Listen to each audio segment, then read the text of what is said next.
구약 전체, 신약 전체에 그가 성경을 읽으면서 옆에 노트 테이킹 한 거고요.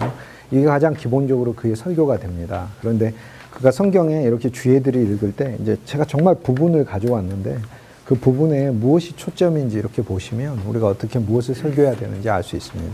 838페이지 361번 보면 창세기 21장 10절과 11절 말씀이 나와요. 창세기 21장엔 아브라함에게 하나님께서 네 아들 이삭을 바치라는 사건과 더불어서 그 이삭이 태어난 사건이죠. 이삭이 태어난 사건이 21장에 나오고 그다음 22장에 이삭을 바치라고 나오고 그다음 23장에 있어서는 이제 사라가 죽고 나서 사라의 무덤을 만들고 그래서 이 한 장 한 장이 조나단 에드워드는 예수 그리스도 안에서의 영적인 체험으로 이해를 하고 있습니다.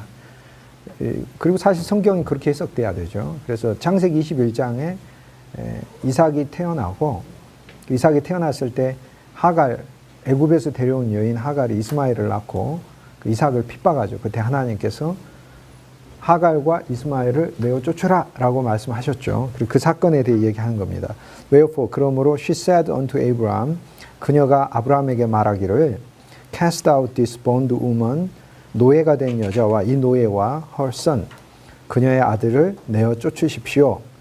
이거 이제 아내가 이야기하고 하나님이 한 번 더 내어 쫓으라고 얘기하셔요. For the son of this bondwoman 이 노예의 아들이 shall not be heir with my son 내 아들과 함께 유업을 받을 자가 되지 못할지니라 even with Isaac 이삭과 함께 라고 얘기를 하죠. 근데 이 사건이 뭡니까? The son of bondwoman 노예의 아들은 is man's own righteousness 인간의 자기의이다. Which is the son of the first covenant 이것은 첫 언약의 아들을 가리키고 given at Mount Sinai 신의 산에 주어진 첫 언약이 which is 하갈 이것이 하갈이고 또 이삭은 누구예요? The son of the free woman 자유로운 여인의 아들은 is Christ 그리스도이시다. As applied to the soul by faith 믿음으로 우리의 영혼에 적용되는 것이다.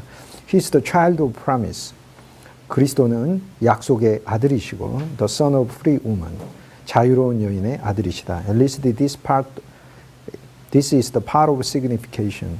적어도 이것이 이 본문의 중요한 부분이다. It is Sarah. 사라는 the mother of Isaac.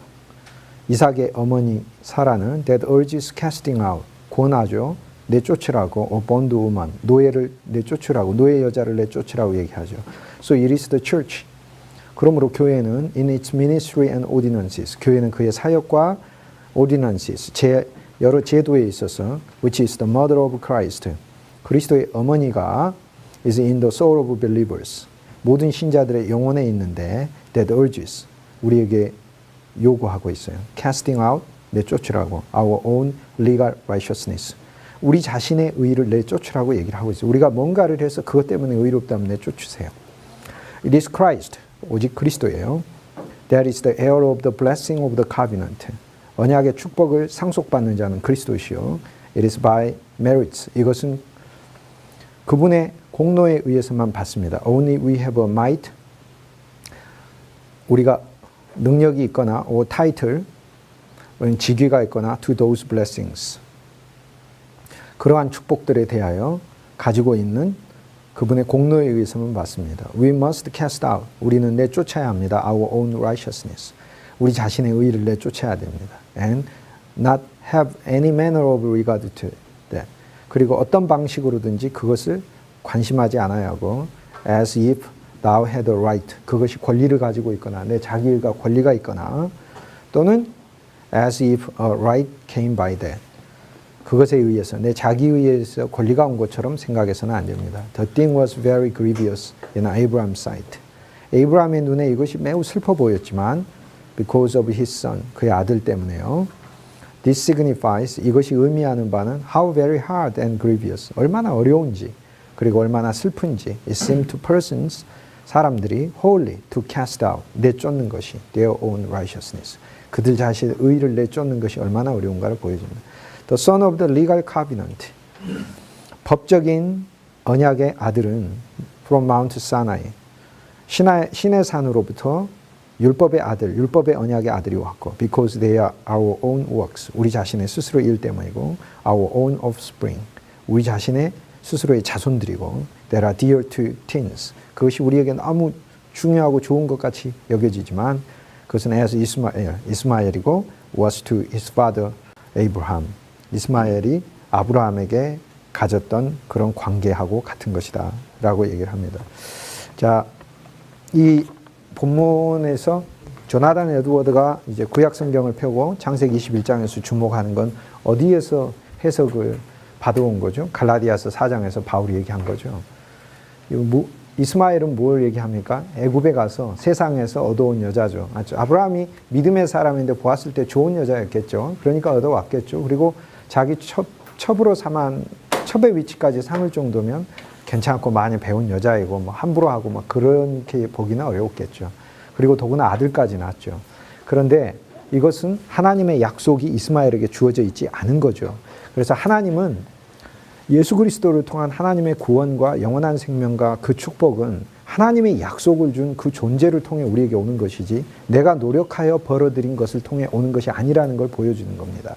그래서 바울은 이것을 이야기를 하면서 이 이스마엘은 우리 육신의 자기의, 조나단 에드워즈라고 하면 자기의고 육신을 따라 난 우리들의 어떤 공로들을 가리키는 거죠. 그리고 육신을 따라 사는 신앙이죠. 내 스스로의 어떤 노력에 의해서 사는 신앙이죠. 그런데 이것이 아브라함에게 이스마엘과 하갈이 어느 정도까지 같이 살았잖아요. 신자에게 어느 정도까지 같이 살아요.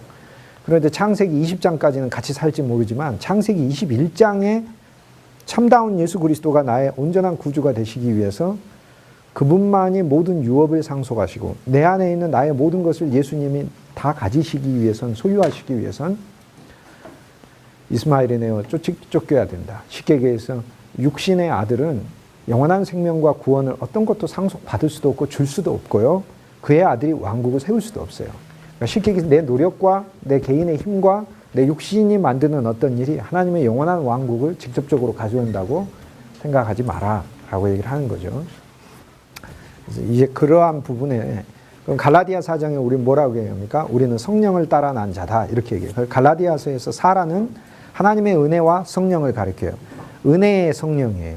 은혜의 영이에요. 하나님의 영은 은혜의 영이에요. 창세기 1장 1절에 천지를 창조하시고 땅에 흑암이 공허가 거기 사망의 물이 가득하고 혼돈하고 그럴 때도 하나님의 신은 수면의 운행에서 품었다. 닭이 알을 품듯이 품었다고 얘기를 하거든요. 그래서 하나님의 영은 성경에 제일 처음 등장할 때 어머니의 마음으로 품는 영으로 등장해요. 그래서 성경의 성령은 은혜의 성령을 가리켜요. 그래서 사라는 하나님의 은혜와 성령을 가리켜 은혜의 성령을 가리켜. 그러니까 사라에게서 이삭이 태어났다는 거 은혜의 성령을 통해 우리 속에 그리스도가 태어난다는 걸 얘기하는 거고 내가 하나님의 율법을 알아 내가 무언가를 내가 배운 그것은요. 그것은 이스마엘이에요. 그러니까 어느 단계에는 나에게 있어서 내가 가지고 있는 고정적인 신앙관 이스마엘이 진짜 쫓겨서 나가야 돼요. 그래서 하나님의 영을 따라 난 존재이기 때문에 나는 내 안에 하나님의 영이 내 삶을 주도하신다는 이 믿음과 실제 하나님의 영은 우리 안에서 정말로 살아계시잖아요. 그래서 그 영을 따라 사는 그런 신앙생활이 우리들에게 있어야 된다. 그분의 영, 그리스도의 영이에요. 그리스도의 영을 따라 사는 신앙생활이 우리에게 있어야 된다라고 얘기를 하죠. 자, 아브라함에게 이삭이 태어나고 이삭을 통해서 예수 그리스도가 나오고 예수 그리스도 통해 왕국이 나오죠. 그래서 아브라함에게 준 이 이삭은 결국 그리스도에게서 성취되듯 아브라함에게 이삭이 태어난다는 얘기를 통해 하나님은 우리에게 뭘 얘기해요? 하나님은 우리에게 무언가 약속과 축복을 주실 때 먼저 우리가 온 세상의 축복의 근원이 되기 전에 아브라함이 바로 축복의 근원이 안 됐어요. 아브라함에게 이삭이 나왔고 이삭에게서 그의 자손들 다윗이 나오고 예수 그리스도가 나와서 모든 자들에게 아브라함이 축복의 근원이 되는 것이죠.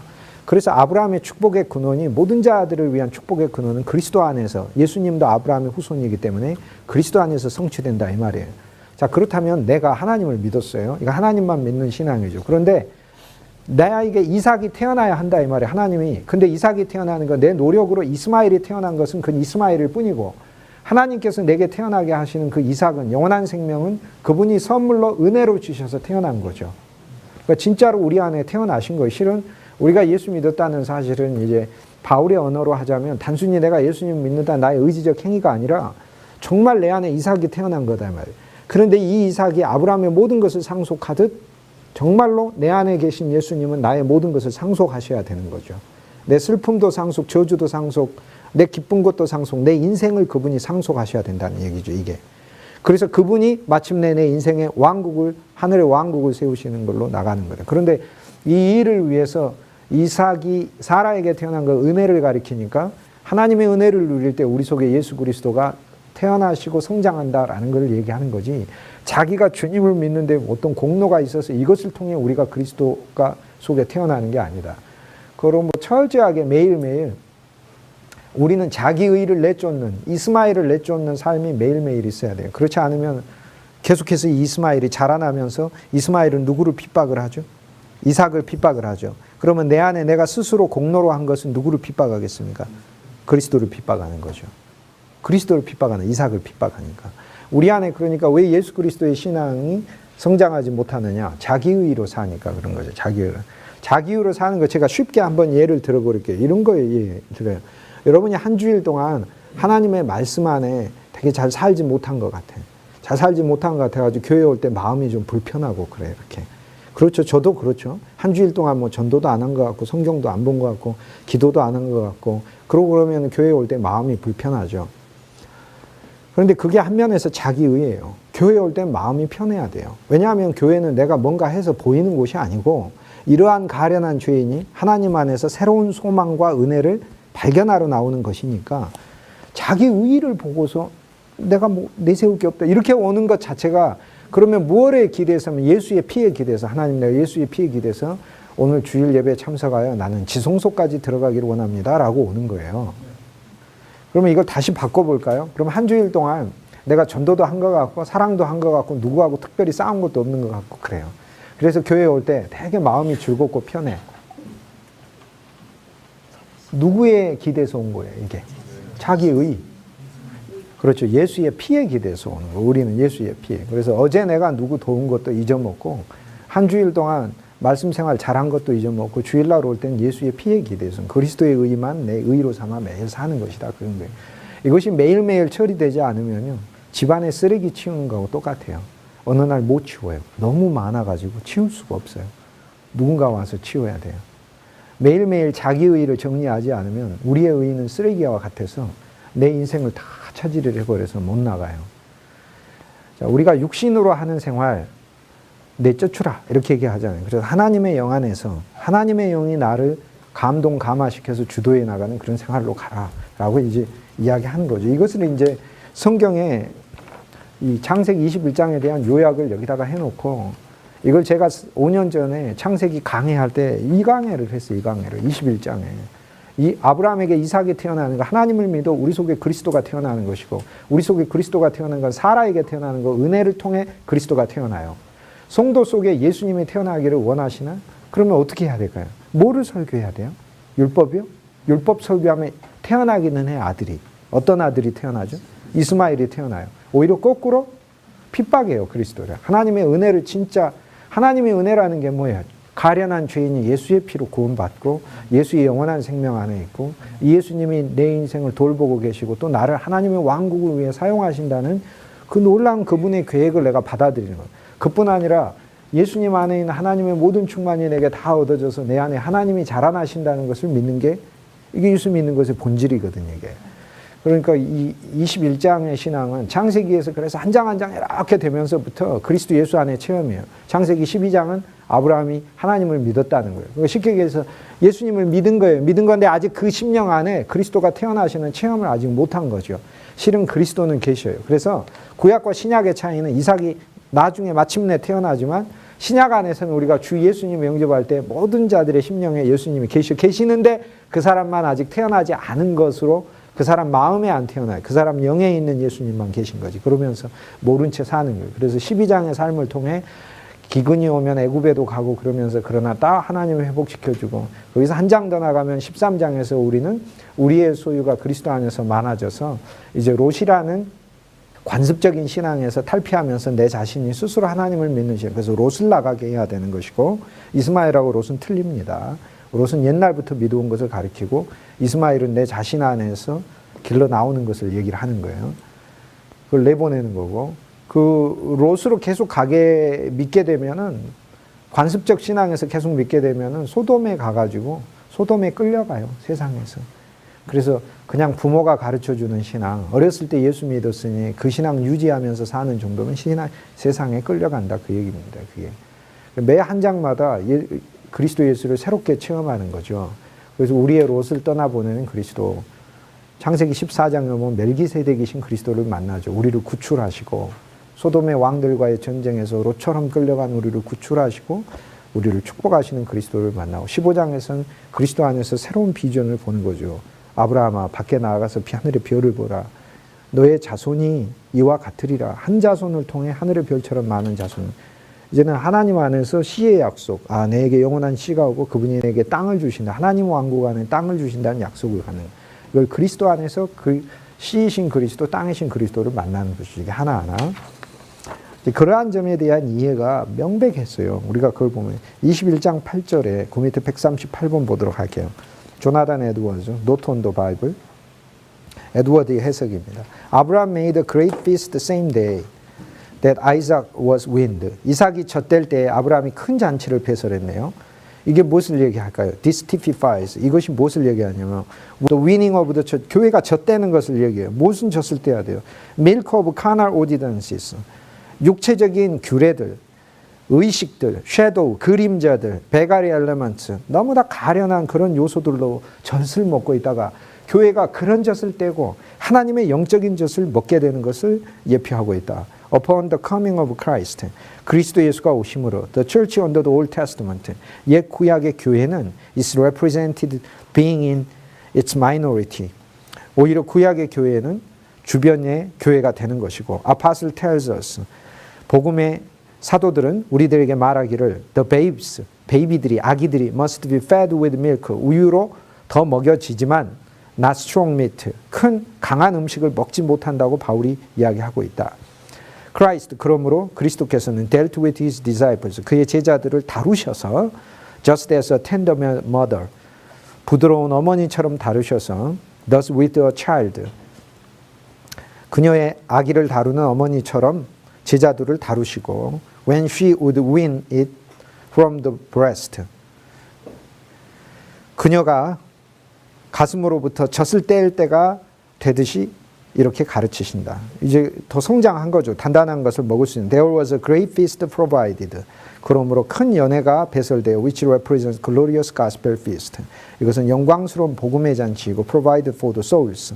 우리의 영혼을 위해 예비된 것이고 legal dispensation. 율법의 경륜이 ceased, 끝나고 by the coming of Christ. 그리스도가 오신 것을 가리키는 것. It may also signify, 그러므로 이것은 우리의 영혼에 젖대는 것을 가리킨다. Winning of the souls, 우리의 영혼이 젖대는 것을 가리킨다. From the enjoyment of the world at conversion, 우리가 회심할 때 세상의 즐거움으로부터도 또 젖대는 것을 가리킨다라는 거죠. 그리고 spiritual feast, 이것은 영적인 잔치를 말하죠. When they find instead of them, 그들이 세상 잔치 대신에 영적인 잔치를 찾는 것을 얘기한다라는 거죠. 지금 여기서 조나단 에드워즈는 자, 아브라함이 아들 이삭이 자라서 젖되었을 때 큰 잔치를 배설했다 해서 무엇을 보고 있어요? 성도가 그 속에 있는 예수 그리스도가 성장하여 우유만 먹고 자라는 것이 아니라 단단한 음식을 먹어야 되죠. 즉 하나님의 말씀에 단단한 음식을 먹어야 되는데 우유는 뭐냐면 교부대로 이해하자면 또 조나단 에드워드의 이제 다른 글들에 보면 우유를 먹는 건 첫째 이런 거 얘기하는 거예요. 첫째 율법을 먹는 게 우유예요. 율법 먹는 거 쉽잖아요. 하라 하지 말아잖아요. 하라 하지 마라가 복음의 본질이 아니고 그리스도가 우리의 영적 생명에 대해서 우리를 주도하시는 진짜 그분의 사로잡혀서 사는 이 행복한 삶, 그리스도가 그분의 영을 우리 안에 매일매일 공급하시면서 나의 모든 삶을 하루부터 저녁까지 인도하시는 그분의 삶. 비록 내게 죄가 있고 어둠이 있고 연약함이 있고 점이 있고 티가 있지만 마침내 그분의 생명과 그분의 물을 통하여 정결하게 하시고 그분의 또 불을 통하여 태우실 것을 믿으며 그분 안에서 마침내 우리가 성화에 이룰 것을 그분이 이루실 것을 믿고 사는 삶. 이거를 믿고 사는 게 단단한 음식을 먹는 거죠. 그런데 베이비의 삶은 세상의 축복 좋아하는 거. 또 여기 보면 카날 오디난시, 육체적인 예식, 육체적 예식. 그러니까 참 할례가 중요한 게 아니라 외적 예식을 중요해요. 예를 들면 이런 거 얘기하죠. 여러분 주일 지키라고 말을 하죠. 주의를 지킨다는 말을 우리는 어떻게 씁니까? 주일날 예배하는 말로 쓰지만 사실 젖먹이일 때 우리가 쓰는 말들이고요. 주의를 지킨다는 말의 본질이 뭐겠습니까? 주님의 날로 지키는 것이 주의를 지키는 것이죠. 그날이 진짜 주님의 날로 지켜지는 걸 말합니다. 예배 한 번 드리고 두 번 드리고 세 번 드리고 말하는 거 아니에요. 도시교회는 한 번 드리고 많은 데가 많겠고 좀 열심히 있는데 두 번 드리겠고 엄청나게 열심히 있는 데는 세 번 드려요. 더 열심히 있는 사람은 네 번도 드려요. 다섯 번도 드리기도 하고 그래요.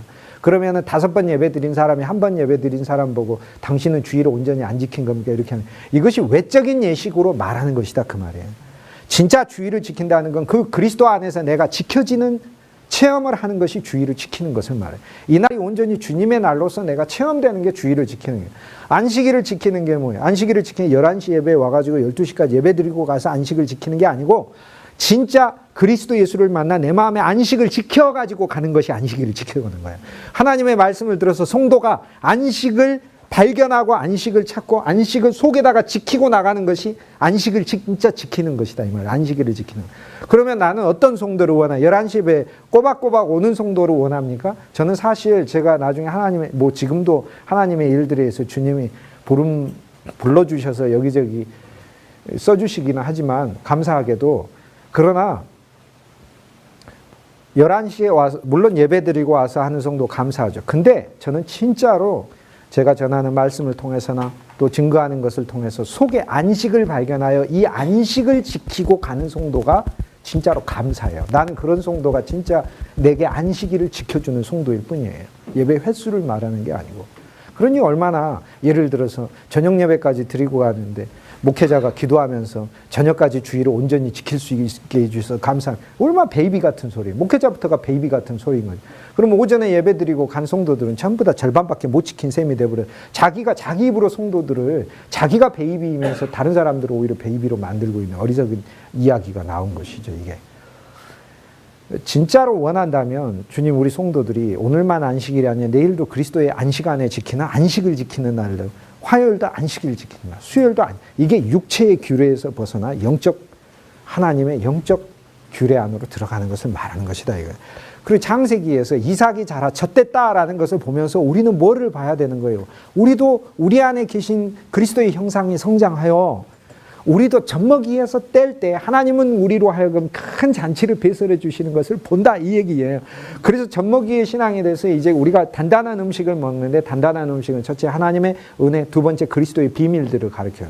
왜? 성경마다 다 수건이 덮여 있는데 열으면 그리스도가 나와요. 지금 열었잖아요. 그리스도 나오잖아요.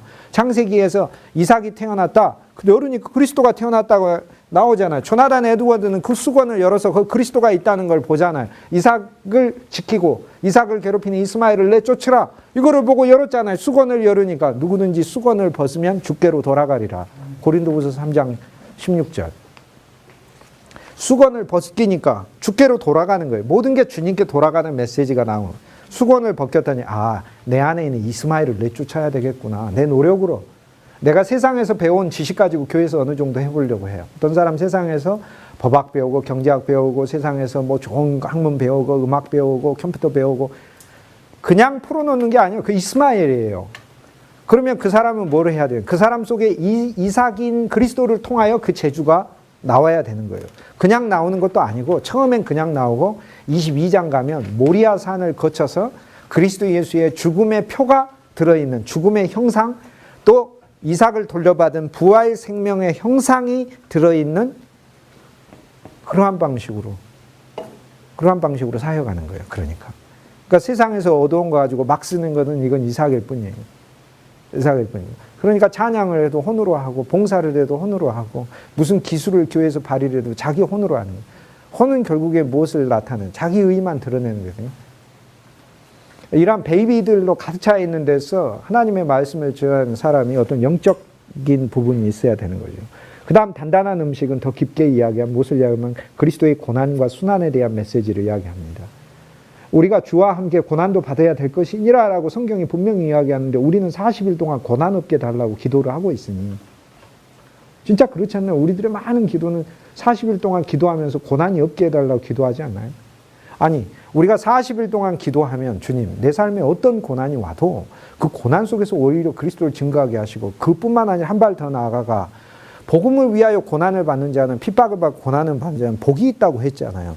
이제는 그 복을 사모할 수 있을 정도로 내가 신앙의 성자. 그러니까 사실 참으로 용기가 때로는 없지만 우리가 용기를 내서 주님, 내가 주를 위해서 마땅히 받아야 될 고난이란 고난 받을 수 있도록 내 영이 충만하고 강하게 해주십시오라고 기도가 하루로 안 되는 거니까 그런 기도를 40일간 하는 것인데 거꾸로 인생의 문제 다 어차피 하나님이 해결하셔요.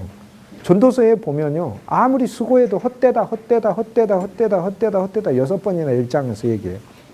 아무리 인간이 해도, 아무리 해도 어때요? 안 해도 주시는 하나님을 말해요, 전도서에서. 그런데 그거에 우리의 영적 에너지를 너무 베이비처럼 소모하는 것이죠. 그래서 단단한 고난의 음식을 못 먹는 거, 이것이 바로 베이비 음식이죠. 그래서 성경은 음식에 대해 말을 할 때 많이 이야기를 해요. 그리고 사람이 음식이에요. 사도행전 10장을 보면 베드로가 하늘에서 보자기가 내려왔는데 원래 하나님은 고넬료에 가서 그의 영혼을 마셔라 했어요. 사도행전 이 10장에 나오는 베드로 이야기는, 고넬료 이야기는 요한복음 4장의 예수님과 사마리아 여인 이야기와 같아요. 예수님 제자들 사마리아 동네에 먼저 뭐하러 갔죠? 음식 구하러 갔어요. 그런데 예수님의 제자들 음식 구해가지고 오니까 예수님 뭐라고 얘기했어요? 나는 이미 배부르다고 하셨고 나는 너희가 알지 못하는 양식을, 하나님이 주시는 양식을 먹었다. 그 양식이 뭐예요? 그 여인의 영혼을 주님은 마신 거예요. 그 영혼을. 예수님이 목마르다 했을 때 전도하려고 거짓말했겠습니까? 예수님이 목마르다 했을 때 예수님 진짜 목말랐어요. 근데 육체가 목말랐을까요?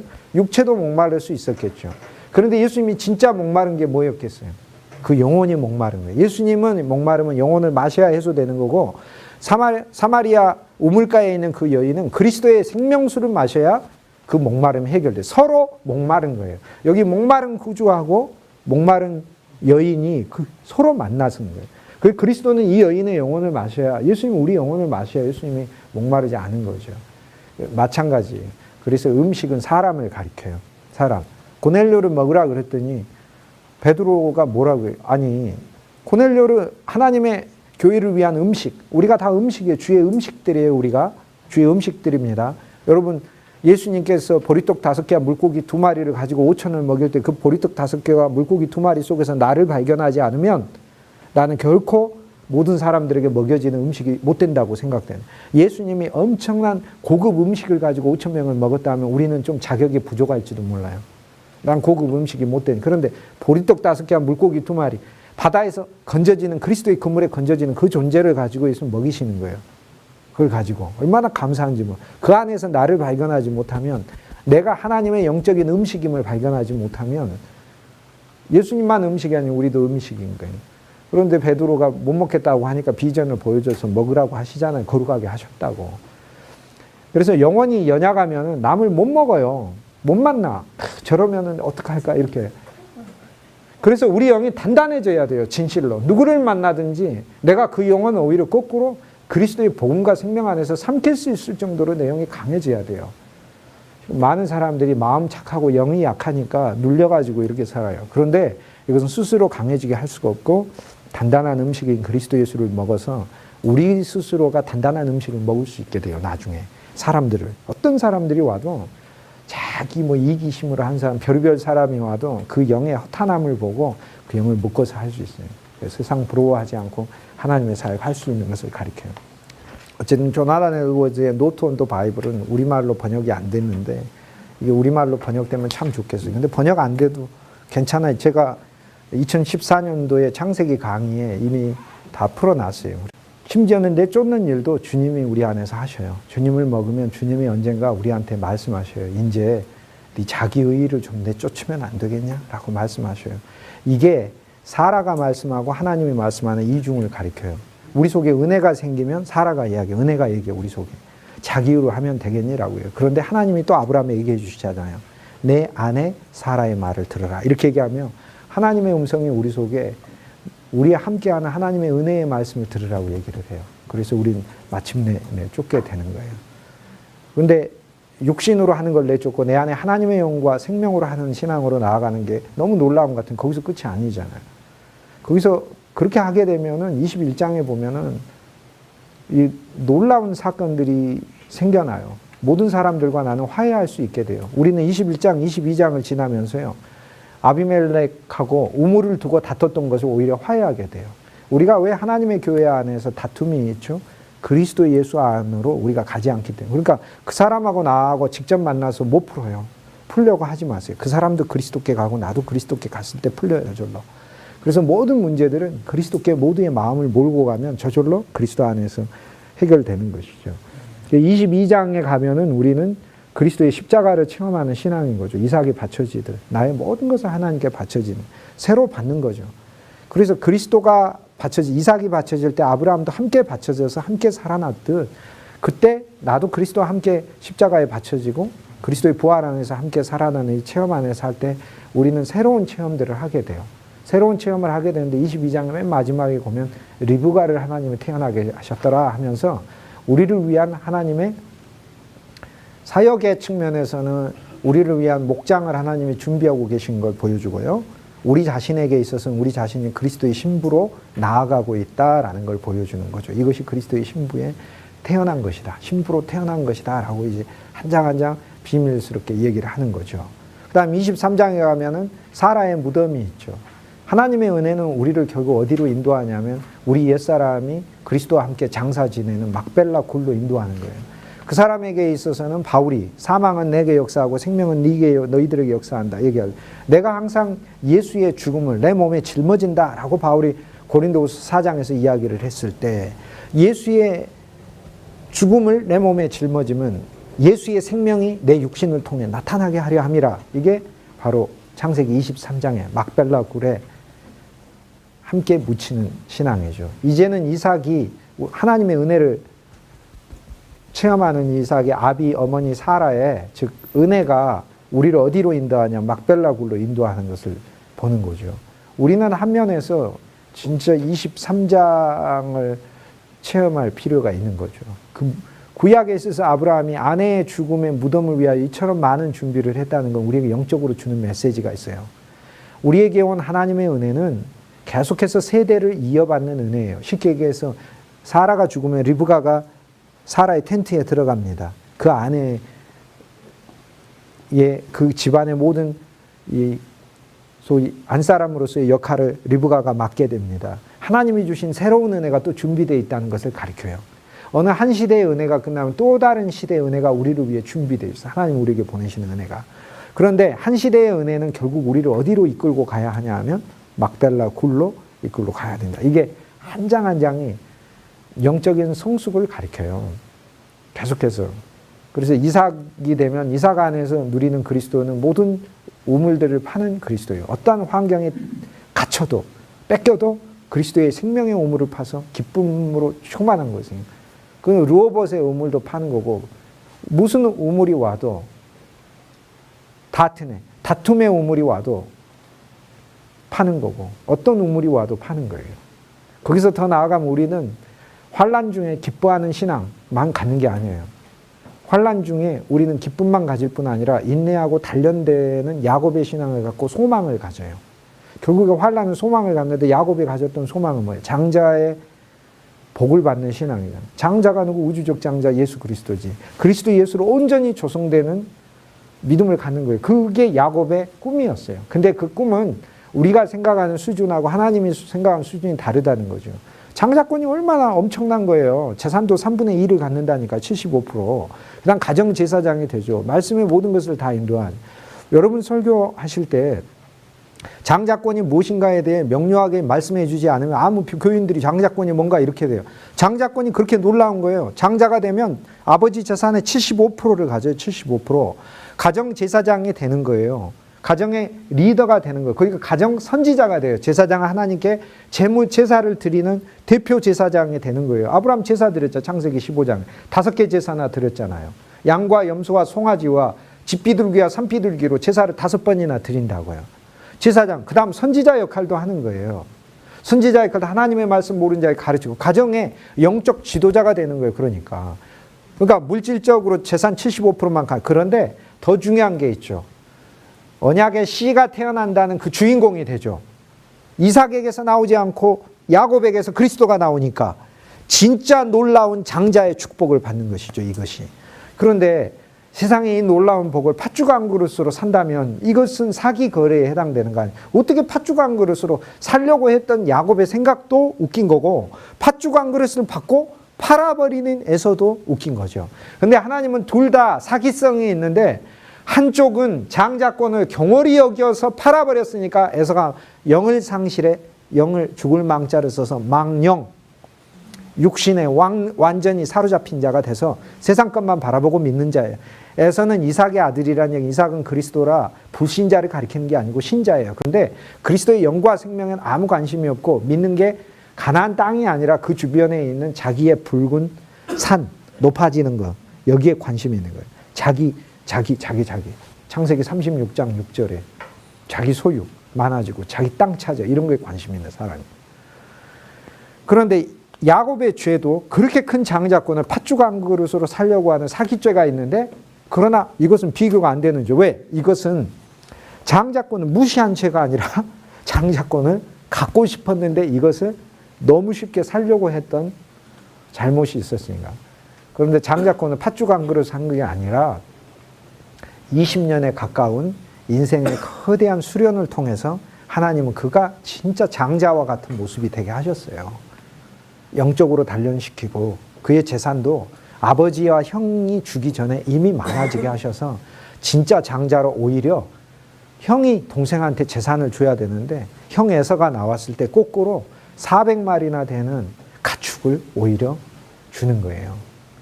40은 연단이고 거기에 10은 온전한 거니까 400이잖아요.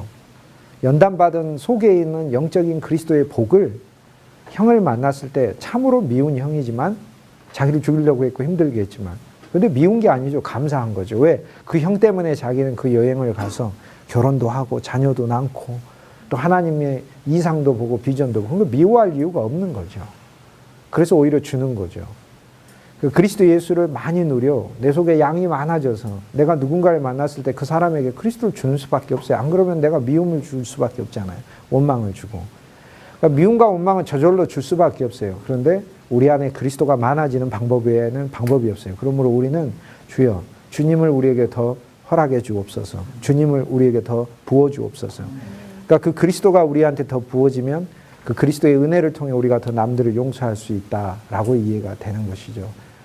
내가 스스로 용서 못해요. 그게 이스마엘이에요. 안 돼요. 안 되는데 우리 안에 그리스도가 더 많아요. 그러니까 창세기 한 장 한 장이 사실 그 비밀을 본 사람이에요. 조나단 에드워즈는. 그런데 그런 설교를 하고 싶어도 성도들의 사실 수준이 잘 안 따라줘서 정말 힘들었다는 걸 우리가 왜 이 조나단 에드워즈의 설교를 통해 우리가 알 수 있는 거죠. 그죠? 정말 힘들었어요. 그들이 원하는 것은 물질 축복 받는 거. 이렇게. 그러나 영원한 하나님의 섭리 안에서 우리를 언제나 돌보고 계시고 우리에게 주시는 건 늘 선하신 거잖아. 하나님이 비록 내게 고난을 줬다 하더라도 그건 선하시. 하나님은 오르신 거예요.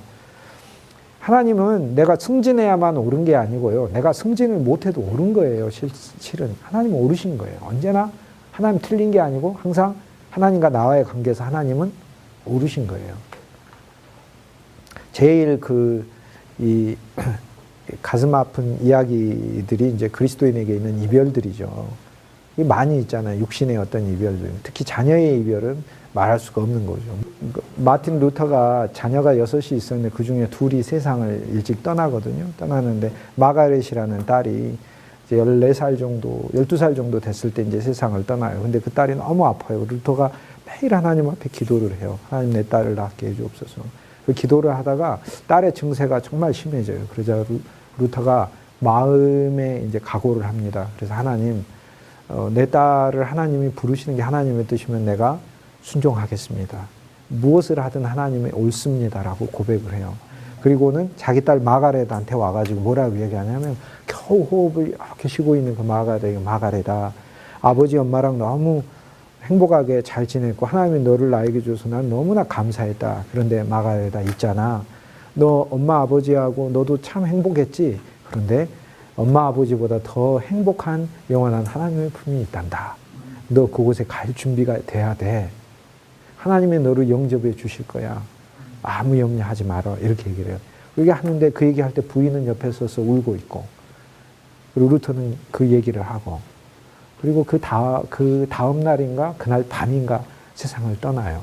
떠나고 나서는 루터가 이제 그 동료 친구가 집례를 하면서 이제 설교를 하죠. 그때 나온 말씀이 이 로마서 14장에 모든 것이 주께로 나와서 주께로 돌아가고 우리가 살아도 주를 위하여 살고 죽어도 주를 위하여 죽는도다. 그 말씀을 가지고 설교를 해요. 그래서 우리가 죽어도 주님께 돌아간다라는 거예요. 우리가 흔히 내 구주 예수를 더욱 사랑, 내 구주 예수를 더욱 사랑 찬송 많이 해요. 숨질 때 하는 말, 내 구주 예수를 더욱 사랑. 근데 그 엘리자베스 프렌티스라는 분이 1800년대 중반에 그 찬송을 지었는데 자기 자녀를 둘을 잃고 가슴이 너무 아파가지고 있는 중에 원망하는 마음인지 뭔지 모르겠지만 펜을 들어서 자기 마음을 풀려고 이렇게 했는데 거기서 나온 게 내 구주 예수를 더욱 사랑이라는 찬송, 그 가사가 그래요. 우리가 부르는 찬송들이 이 단단한 음식을 먹은 성장한 성숙한 그리스도인들의 찬송들이 많아요. 영적으로 이런 문제들을 이겨낸 것이다. 그런 것이죠. 오늘 어쨌든 이 조나단 에드워즈의 우리가 말씀들을 보지만은 그가 개인적으로 누렸던 성경 노트들의 이 말씀의 진리들은 설교하고는 또 다른 차원이 있어요. 설교도 사실 그렇죠. 저도 어디 가서 말씀 전할 때 전체에 있는 그 영들의 상태에 따라서 말씀의 비율들이 나오더라고요. 제가 그렇게 하고 싶지 않아도 그러더라고요.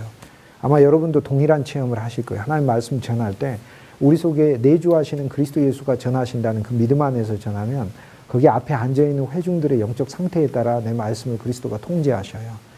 어떤 때는 성도들이 환란의 문제에 매여가지고 있는 경우 그 환란을 끊어줘야 돼요. 그날 나는 진실로 하나님이 함께 하셔서 하나님이 환란을 반드시 끝내신다는 믿음을 심은 어떤 때는 염려, 내적, 우울증, 불안 어떤 문제는 신체의 질병 어떤 문제는 구원의 확신이 없어가지고 그걸 끊어줘야 됩니다.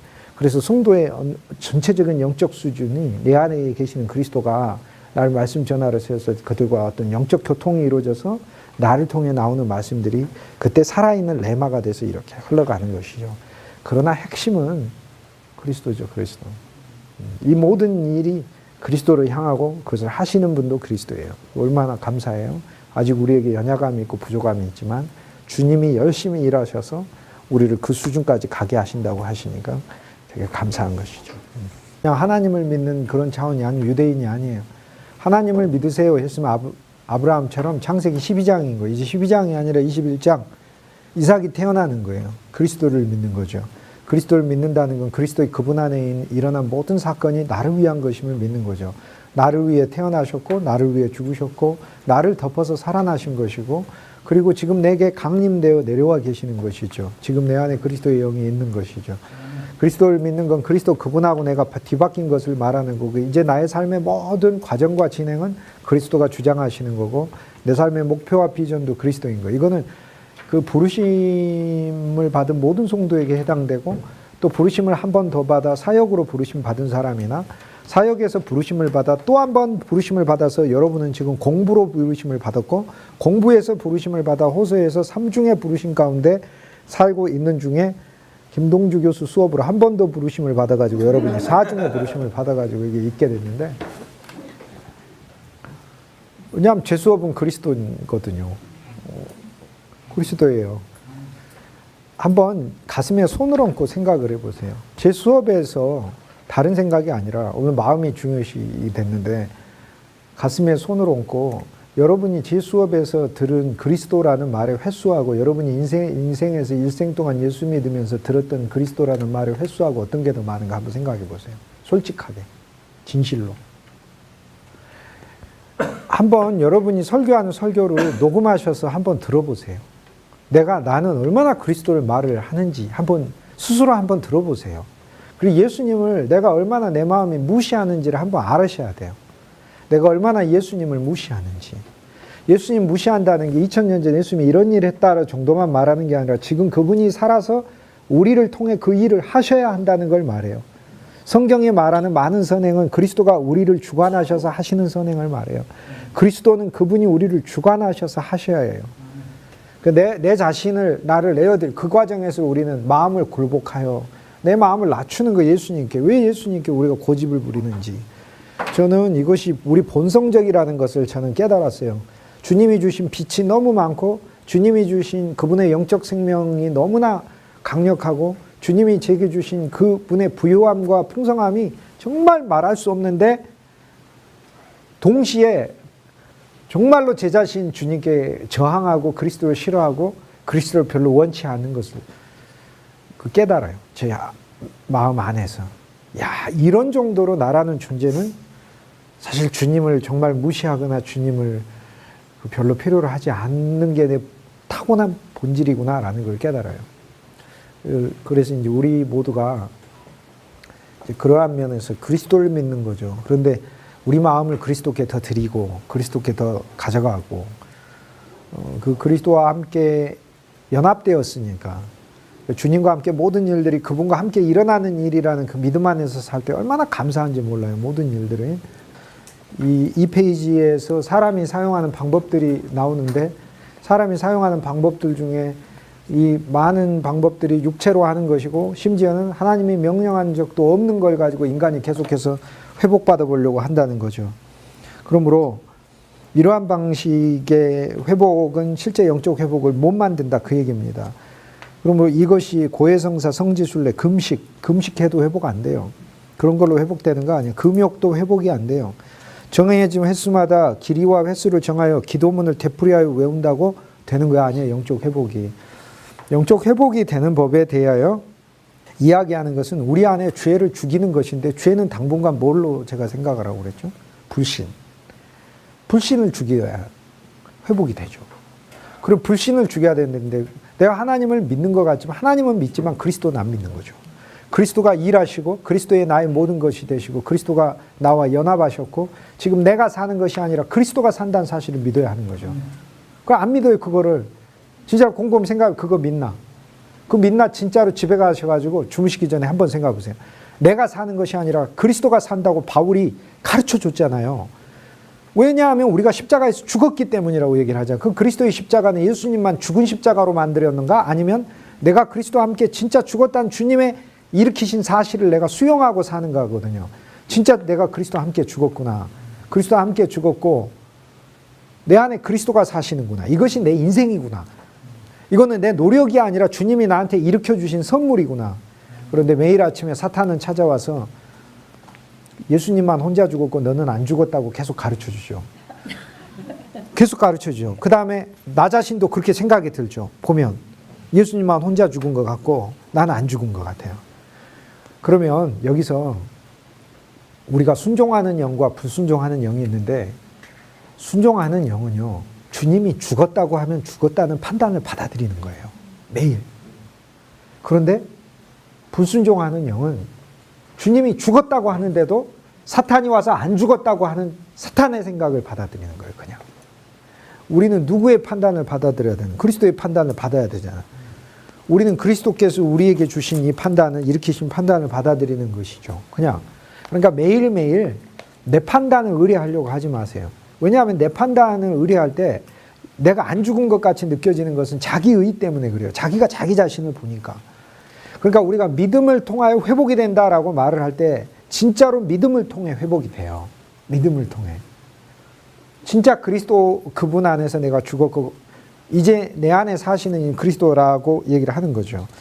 그래서 자기의 개인적인 방법으로 회복이 안 된다. 이게 1번이고 2번에 영적 우패로 회복하기 위하여 죄 죽음의 의무를 자신의 힘으로 하지 말아야 된다는 거예요. 죄를 어떻게 우리가 죽여요?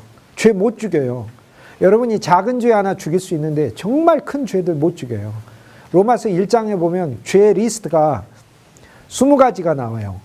불의라는 죄, 그리스도를 거부하는 불의라는 죄로부터 20가지의 죄가 계속 나와요. 수군수군하고 악독하고 사기와 비방을 일삼고 부모에 거역하고 심지어는 약속을 위반하고 모든 죄의 리스트가 20가지가 나오는데 그 중에 한두 가지는 내 노력으로 죽일 수 있겠죠. 그것도 어설프게. 어떻게 죽여요? 그러니까 이 죄를 내가 죽일 수가 없는 거예요. 하나님의 영이 죽이는 거죠. 그런데 어떻게 죽입니까? 하나님의 영이? 매일 그리스도의 말씀 안에서 나 자신을 놓으면 내가 그 말씀 안에 주님이 나를 어느새 조금씩 내 죄를 죽여가. 이것을 점진적 성화다 이렇게 부르는 거예요. 주님이 진짜 일으키시고 있는 거예요. 우리는 그리스도가 해가시는 이 진행에 내가 생각하는 내 계획에 따라서 나를 순식간에 내가 죽이려고 하는데 그게 아니라 실제 내 자신은 그리스도와 함께 죽었고 내 자신을 향하여 죄가 살아서 오잖아요. 지금 이제 내가 죽은 것은 이제 우리가 알았어요. 그리스도 안에서. 근데 문제는 죄가 살아서 죄가 나를 끌고 다니는 게 문제인 거죠. 그런데 그 죄를 죽이는 것도 죽은 내가 어떻게 죄를 죽입니까? 죽은 사람이 일어나서 싸울 수 있습니까? 죽은 사람이 일어나서 못 싸우는 거. 그러니까 죽은 사람에게 달려드는 죄는 죽은 사람이 싸우는 것이 아니라 그리스도가 싸우는 거예요. 하나님의 성령이 싸우는 거죠. 그러니까 아, 주님의 영이 싸우시는 거구나 라는 걸 아는 거죠. 여기서 이제 우리는 회복의 길을 알 수 있고 3페이지에 가보면 회복은 3페이지에 보면 인간의 방법이 절대 아니고 3번이라고 되어 있는 곳에 영적 후패 아래에 있는 신자들을 회복시키는 일은 하나님의 주권적 은혜의 행사예요. 하나님이 하시는 일이에요. 그러니까 야, 지금 내가 후패한 모습이 있죠? 있으면 뭐 해야 합니까? 할렐루야 아멘 해야죠. 왜요? 하나님이 회복하실 것을 믿으니까. 하나님 회복하시겠구나. 하나님 반드시 회복하시겠구나. 이미 내가 그것을 통해 하나님께 여호와를 찬양하라 할렐루야 하는 순간 나에게 회복의 빛은 이미 임해가지고 있는 거죠. 이게. 그래서 하나님의 주권적 은혜 행사이고 하나님의 약속의 효력으로 말미암아 우리 안에서 일어나는 역사예요. 그러니까 이게 무슨 얘기냐면 하나님께서 우리 안에서 회복을 일으키실 거니까 그분이 우리 안에 회복을 일으키실 거라는 것을 내가 믿어야 한다는 거죠. 그러니까 이거를 믿고 하나님의 약속을 믿는다는 거죠. 그래서 이걸 호세아 14장에서 1절에서 8절 말씀을 가지고 보는 거예요. 이 말씀 얼마나 놀라운 말씀인지 몰라요. 보세요. 이스라엘아 내 하나님 여호와께 돌아오라. 내가 불의함으로 말미암아 엎드려. 그래서 네 마음을 돌이켜라. 아까 조나단 에드워즈가 이야기했던 마음을 30번이나 이야기하는 마음을 하나님께 돌이켜라. 그래 하나님께 돌이켜요. 우리가 그러면 어떻게 해요? 그리스도께 돌이키는 거 그냥 주님 제 마음이 주님께 멀어졌습니다. 입술로 시인하라고 해요. 입술로 시인해요. 주님 제가 주님을 좋아하기 원합니다. 주님 더 사랑하고 주님을 더 가르쳐 주십시오. 다른 기도하면 응답 잘 안 오는 것 같으시죠? 근데 그리스도를 한번 기도해 보세요. 얼마나 응답이 빨리 오는지. 주님, 그리스도 당신, 주 예수님, 당신이 얼마나 놀라운 분인지 저희한테 한번 가르쳐 줘 보십시오. 라고 한번 기도해 보세요. 진짜 주님은 가르쳐 줘요. 그분이 얼마나 놀라운 분인지. 주님, 그리스도의 비밀을 저한테 한번 보여주십시오. 성경 안에 있는 그리스도를 저에게 한번 주님이 열어주십시오. 제게. 속에 있는 그리스도가 진짜로 열어줘요. 얼마나 우리 마음이 예수님을 안 믿는지, 진짜로 안 믿는지, 어린 양으로서 그냥 우리 죄를 위해 죽은 존재라고 믿지, 그분이 하나님의 아들이시오, 하나님이시오, 지금도 살아계셔서 내 안에서 나의 모든 삶을 주관하고 계시는 그 한 사람, 새 사람으로서, 새로운 생명으로서 잘 안 믿는단 말이에요, 이게. 그래서 돌아와라. 근데 2절 보세요. 너는 말씀을 가지고 여호와께 돌아와 아뢰기를. 돌아와서 우리는 무엇에 의해 회복이 되는 거예요? 말씀에 의해 회복이 돼요. 말씀에. 그러니까 그 밑에 보면은 본문을 통하여 내용들을 배우도록 노력하자 하면서 1, 2, 3번에서 3번이 뭐예요? 말씀에 제시된 방법을 따라 여호와께 돌아가는 것 외에는 방법이 없어요. 그러니까 그럼 말씀에 제시된 방법이 뭐냐? 그러면 어디서 어떤 말씀을 보느냐? 어떤 말씀이든지 그 말씀 안에서 그리스도를 발견하면 돼요. 그러면 돌아가는 거예요. 왜냐하면 우리를 회복해 하시는 분은 메시아밖에 없어요. 하나님이 여기 있고 내가 여기 있으면 나를 회복하게 하는 건 사형리 안 배우셨어요? 하나님 여기 있고 내가 여기 있어요. 중간에 누가 있어야 돼요? 그리스도만이 나를 회복해요. 처음 예수 믿을 때만 예수님이 내 다리 놔주시는 게 아니다 이 말이에요. 처음 예수 믿을 때만 사형리에 예수님 내 다리 대주시는 게 아니고 사형리가 얘기한 놀라운 얘기처럼 처음만이 아니라 언제나 나를 회복하시는데 그리스도가 내 다리가 되어주시는, 그리스도가 내 메시아가 되어주시는 거니까.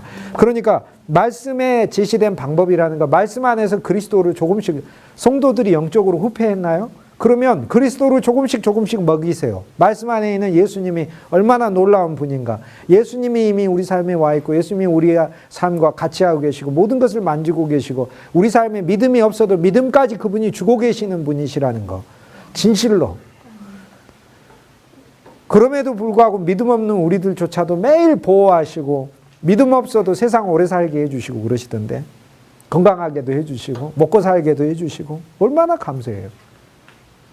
그러니까 우리가 얼마나 감사하지 못하고 거꾸로 그분은 얼마나 우리에게 감사할 내용들을 많이 부어주시는지를 보는 게 필요하다는 이게 말씀에 제시된 방법이에요.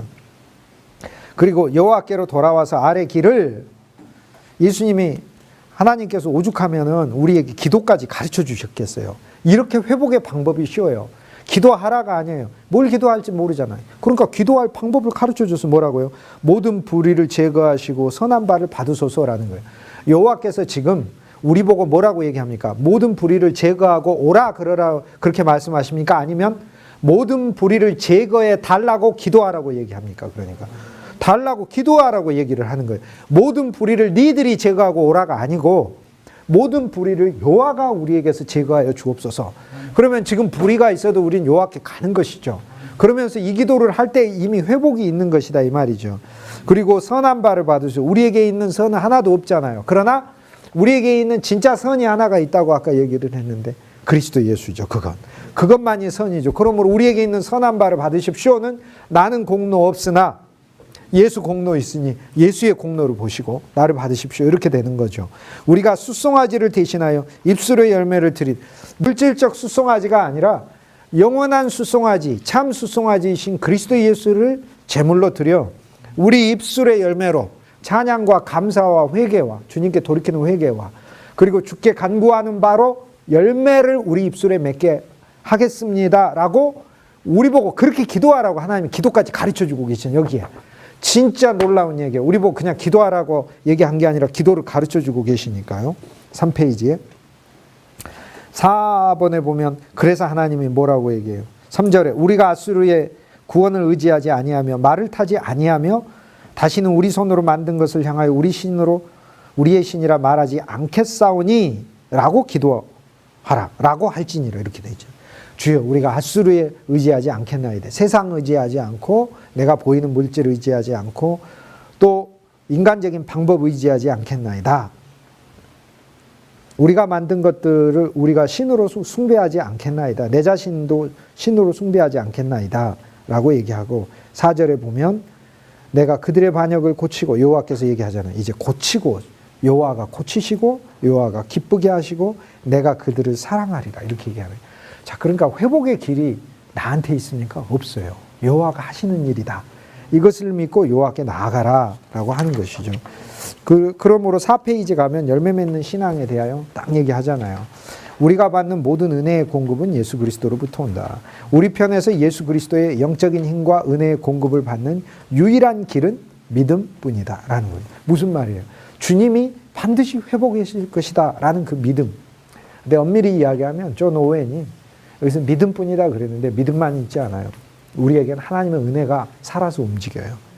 이 웨슬레가 살아서 움직이는 미리 와 있는 은혜라고 불렀어요. 선제 은총이라고. 미리 와 있는 은혜, 미리 존재하는 은혜. 이 존재하는 은혜가 역사예요. 그 다음 두 번째, 우리의 믿음만이 아니에요. 우리에게 영적 생명이 실은 씨앗으로 있어요. 주님이 마태복음의 비유를 예수님이 천국에 관하여 총 13개를 말씀하셨어요. 분류를 굳이 하자면 12개고 정확하게 이 개수로 따지자면 13개를. 제일 첫 번째 씨 뿌리는 비유부터 시작해서 맨 마지막에 주님께서 말씀하신 것은 이 달란트, 천국은 이와 같으니 어떤 사람에게 5달란트, 2달란트, 1달란트 맡기고 떠난다. 25장, 마태복음 25장. 그래서 이것이 신앙의 영적 성숙이에요. 우린 처음에 신앙이 뭐냐 했더니 주님이 씨 뿌리고 그 씨가 내 안에 자라나는 거다. 이런 정도 신앙이었어요. 그러나 마태복음 25장에 오면 이것은 주님이 나에게 주신 어떤 놀라운 황금 1달란트와 같은 놀라운 주님의 생명과 은혜를 내가 육신에 묻어두지 않고 이것을 그리스도 안에서 영적 장사해야 하는 것이구나. 그러면 영적 장사라는 게 뭡니까? 우리가 수없이 달란트 비유를 풀려고 그랬는데 우리 스스로 잘 안 풀어져요. 근데 성경에 답 다 나와 있어요. 달란트 비유 마태복음 25장 바로 그 밑에 뭐라고 예수님 나와져 있어요? 뭐라고 했냐 이렇게 얘기하셨어요. 너희가 내가 굶주릴 때 먹을 것을 주지 아니하였고 내가 헐벗을 때 너희들이 옷을 입히지 않아 내가 갇혔을 때 돌아보지 아니하였다 이렇게 얘기해요. 그러니까 언제 우리가 주님이 갇힌 거 봤습니까? 이렇게 하니까 소자가 갇혔고 소자가 굶주리고 소자가 목마르었을 때 소자에게 한 게 내게 한 것이니라 이렇게 얘기해요. 그럼 우리는 달란트를 묻어두는 게 무엇이고 달란트를 사용하는 게 무엇인지 우리는 알 수 있네요. 그죠? 달란트를 묻어두는 건 우리의 하나님이 주신 은혜가 우리의 주님을 우리 안에서 선행의 주체가 되어 선행으로 나오지 않고 믿음만 가지고 사는 게 달란트를 묻어둬 버리는 것이다. 그 얘기죠. 이것을 자꾸 사용하면 사용할수록 왜 주님은 벌어진다고 했을까? 진짜 놀라워요. 왜냐하면 마태복음 7장 7절에 약속을 하나 해주셔서 무슨 약속?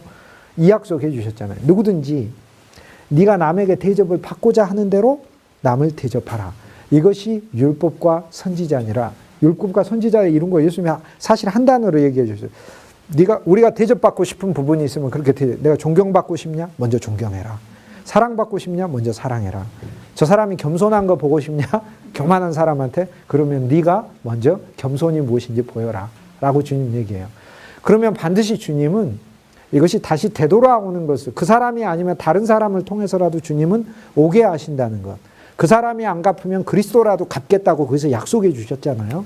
자, 그렇다면 우린 장사를 어떻게 하는 겁니까?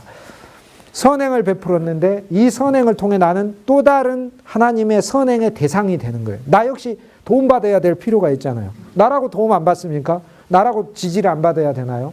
나라고 사람들에 의해서 사랑 안 받아야 됩니까? 우린 사랑 줘야 되고 사랑 받아야 되는 존재인데, 그래서 거꾸로 내가 소자를 도왔을 때 나 역시 또 다른 소자로서 하나님 앞에 소자로서 하나님이 내게 부으시는 또 다른 벌어들임이 있다 이 말이에요. 이것이 벌어들임이에요. 달란트 비유는 바로 그 밑에 나오는 본문이 답이에요. 실은 다른 거 엉뚱한 거 풀이하고 그럴 필요 없어요. 예수님은 우리한테 불명확하게 말씀하시는 분이 아니에요. 굉장히 명확하고 명료하게 예수님 말씀하시는 분이세요.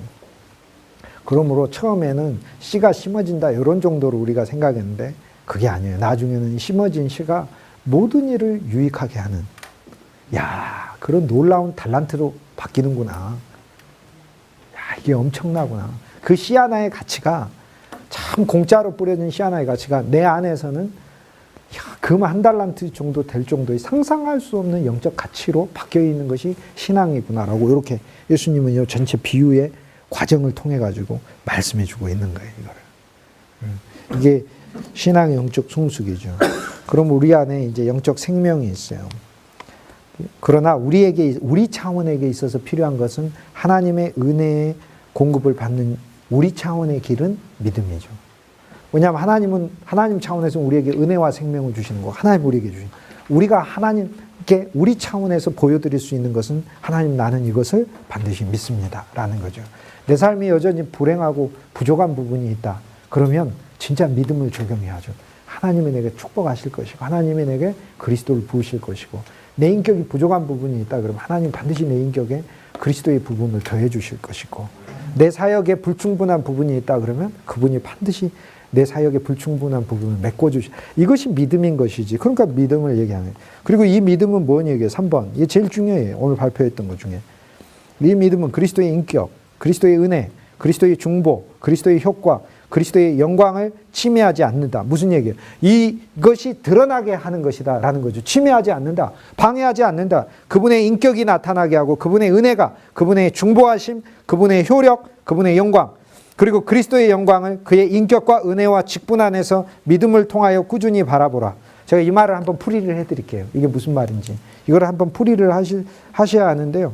그리스도의 영광을 그의 인격 안에, 그의 은혜 안에, 그의 직분 안에 믿음을 통하여 꾸준히 바라보라. 그리스도의 영광을 그의 인격 안에서 어떻게 바라보죠?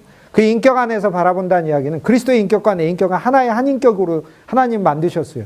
그리스도의 영광을 그의 인격 안에서 바라보라라는 이야기는 살아계신 그리스도가 나하고 연합했기 때문에 내 인격 안에서 그분의 인격이 거하시며 그분의 영광을 내 영광으로 주고 계시는 것을 바라보라 라고 얘기하는 거예요.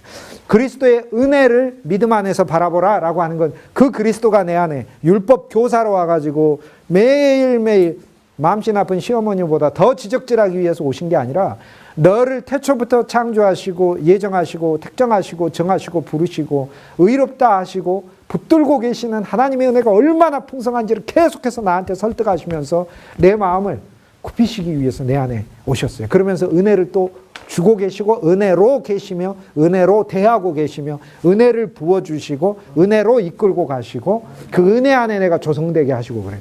그래서 그 은혜 안에 계신 그리스도 예수를 바라보라 이렇게 그리스도의 직분 안에서 그리스도의 영광을 바라보라. 직분이 뭐가 있어요? 첫째 왕이시잖아요. 아, 이분이 내 삶을 진짜 통치하신다라는 걸, 그분이 선지자잖아요. 내 안에서 말씀을 정말 가르쳐주고 계신다. 그분은 제사장, 그분은 나의 죄를 지금도 아버지께 가져가서, 내가 죄 지을 때마다 내 죄를 아버지께 가져가서 중보하고 계시고, 그분의 피로 씻고 계시고, 그리고 거꾸로 멜기세덱처럼 영원한 축복을 나에게 붓고 계신다. 그분의 직분 아래서 그리스도가 얼마나 그분의 영광을, 그분의 빛냄을 우리한테 드러내시는지를 보라. 이렇게 얘기를 하는, 이걸 바라보라. 이걸 바라보라. 야, 우리를 위해 죽으신 분이 왜 다른 거를 안 주시겠어요? 예를 들어 누가 이게 누군가가 휴대폰이 있고 휴대폰이 있어요. 내가 휴대폰 주라 그런다. 목숨은 줄 수 있는데 휴대폰은 줄 수 없다. 이게 얼마나 웃겨요, 이게. 얼마나 웃겨. 물론 뭐 목숨보다 중요한 게 있다고 하면 뭐 말할 말이 없죠. 그러나 그리스도 예수는 목숨을 우리에게 주셨는데 왜 다른 걸 안 주시겠어요? 내가 목숨은 널 위해 줄 수는 있지만 내 영광은 못 준다. 내 신분은 못 준다. 이러시겠어요, 예수님? 내 권위는 못 준다. 내 명예는 못 준다. 이래요? 목숨은 주는데 다 주시죠. 이것이 영적 후패 아래서 회복을 얻는 유일한 효력 있는 방법이요. 그래서 이것을 통해 은혜의 공급만을 받을 때 우리가 노년까지 번성하고 열매, 기쁨과 평강과 사랑과 은혜와 장성, 양선과 충성, 온유, 절제, 율법 없는 10가지의 성령의 열매를 맺는다라고 얘기를 하는 거죠, 이게. 그래서 그리스도의 형상을 계속 바라보면 매일 우리 속에 있는 그리스도가 그리스도의 형상으로 점점 변화되어 간다. 1번에 여기에 모든 부흥과 번성이 있다. 우리는 이 땅에 살아가는 한 그리스도와 일치하기를 힘써야 된다. 그러므로 그리스도 예수의 우리의 생각이 더 가도록, 성경을 봐도 그리스도 예수께서 더 발견하도록, 우리 기도를 통해서도 그리스도 예수 그분을 더 사모하도록, 이것이 회복의 길이다라고 얘기해요. 우리는 회복의 길을 배웠어요. 어떻게 회복합니까? 부흥회를 하는데 부흥이 뭡니까? 영이 다시 살아나는 게 부흥인데 영이 어떻게 살아나죠? 저는 매일 제 영이 오히려 죽는 걸 경험하는데, 근데 매일 죽는 걸 경험한다는 말은 매일 영이 살아난다를 경험한다는 말하고 같은 말입니다. 왜냐하면 한 번 죽어 있으면 매일 죽음을 경험하는 게 아니라 계속 죽어 있는 상태를 경험해요. 그런데 매일 영이 살아나는 것을 경험해요. 거꾸로. 왜? 그리스도를 바라보고 그리스도를 누리고 그리스도를 생각할 때 우리 영이 생겨나는 거예요. 성도들도 마찬가지예요. 내가 전하는 설교 안에 그리스도가 들어있을 때 그들의 영이 이렇게 살아나는 거죠. 그리스도 그분이 일하신다. 그분이 지금도 역사하고 계신, 그분이 은혜다라고 하는 건 내가 아직 여전히 공로도 부족하고 내세울 만한 것도 없어요. 그래도 은혜로 오신다는 거죠. 그래서 나를 점점 발전시켜 나가신다. 마태복음의 첫 번째 비유에서 우리는 씨 뿌리는 자로서 그리스도를 만나서, 우리 씨 뿌리는 자는 인자요 얘기하시잖아요. 그 누굽니까? 예수님이지. 씨는 말씀이여 있어 살아있는 말씀을 우리 속에 뿌렸잖아요. 이 말씀은 생명의 말씀이요, 약속의 말씀이요, 축복의 말씀이요, 은혜의 말씀이잖아요. 이 씨를 우리 안에 뿌려놓은, 은혜의 씨, 이게, 이 씨를 뿌려놓은 거잖아요. 이 씨를. 예수님이 이 씨를 뿌려놨어요. 우리 안에다가. 사탄도 와서 동시에 가라지도 뿌려놓지만, 동시에 사탄도 계속 뿌려놓아요. 말씀의 씨와 가라지의 씨는 우리 안에 동시에 사탄이 뿌려놓는 것일 뿐이에요. 우리는 그 가라지도 성령이 알아서 뽑으시는 거예요. 우리 안에 하나님은 때때로 심판날을 주셔가지고 다 걷어버리시고.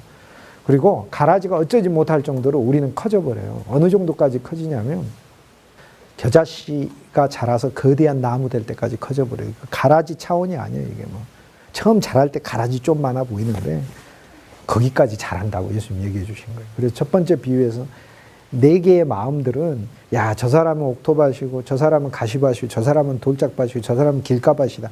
그 뜻이 아니고요. 우리의 마음이 처음 길가로부터 시작하고 그 다음 돌짝이 되고 그 다음 가시밭이 돼요. 가시밭이 되면 말씀을 기쁨으로 받아요. 받는데 환난과 재리로 인해, 이것은 뭐예요? 물질의 염려와 물질의 유혹이라고 얘기하죠. 물질이 너무 많아 또는 물질이 너무 없어 수그러드는 거예요. 물질이 없어서만도 아니에요. 물질이 너무 많아서도 수그러드는 거예요.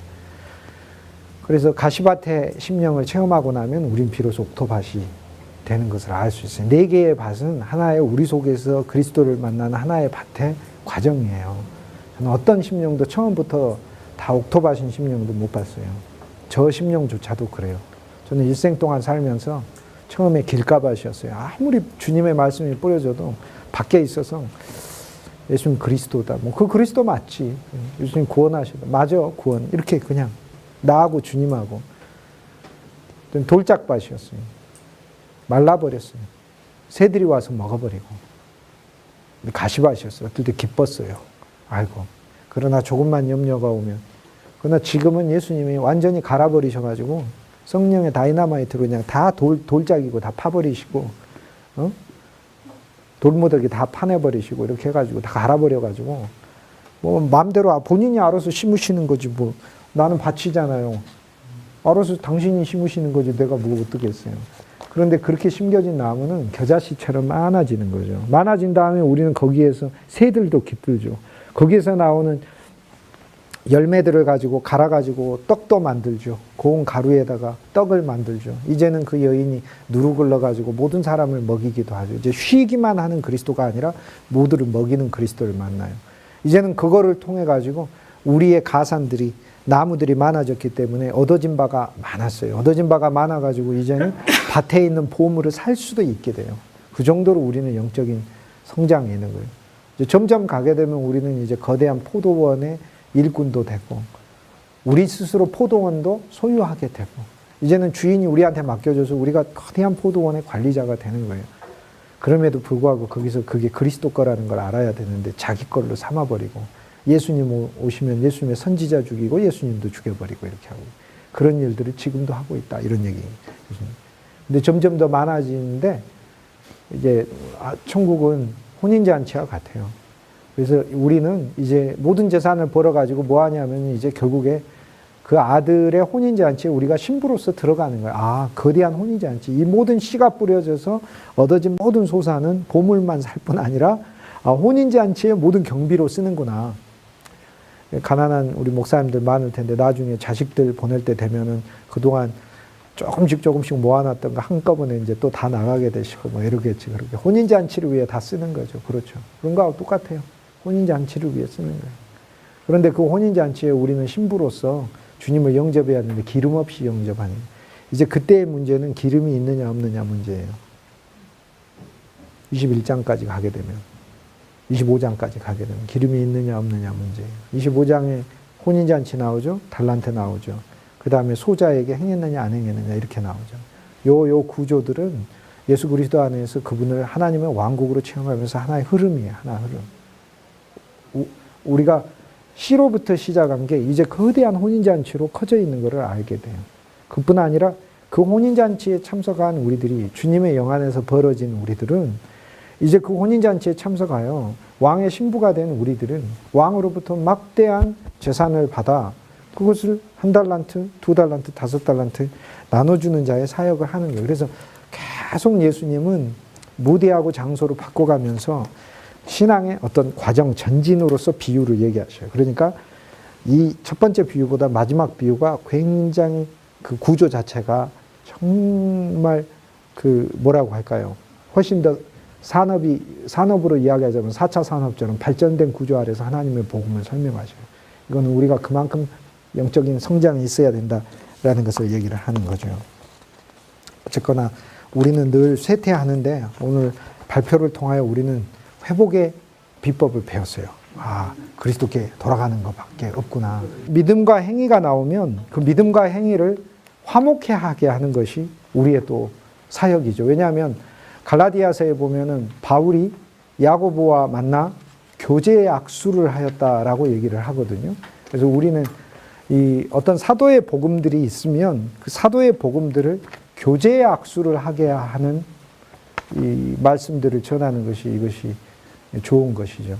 구약과 신약도 화목시켜야 돼요. 대립해서 이야기하고 그러면 안 되는 거죠. 그러니까 한 면에서 우리 차원에서 그렇죠. 그리스도 안에 제가 수도 없이 얘기했잖아요. 그리스도를 그분의 직분 안에서 누리자. 분명히 우리 일이 있죠. 그리스도의 말씀 안에서 그리스도를 발견하자. 우리 일이 있죠. 우리 믿음을 적용하자. 주님이 정말 하신다는.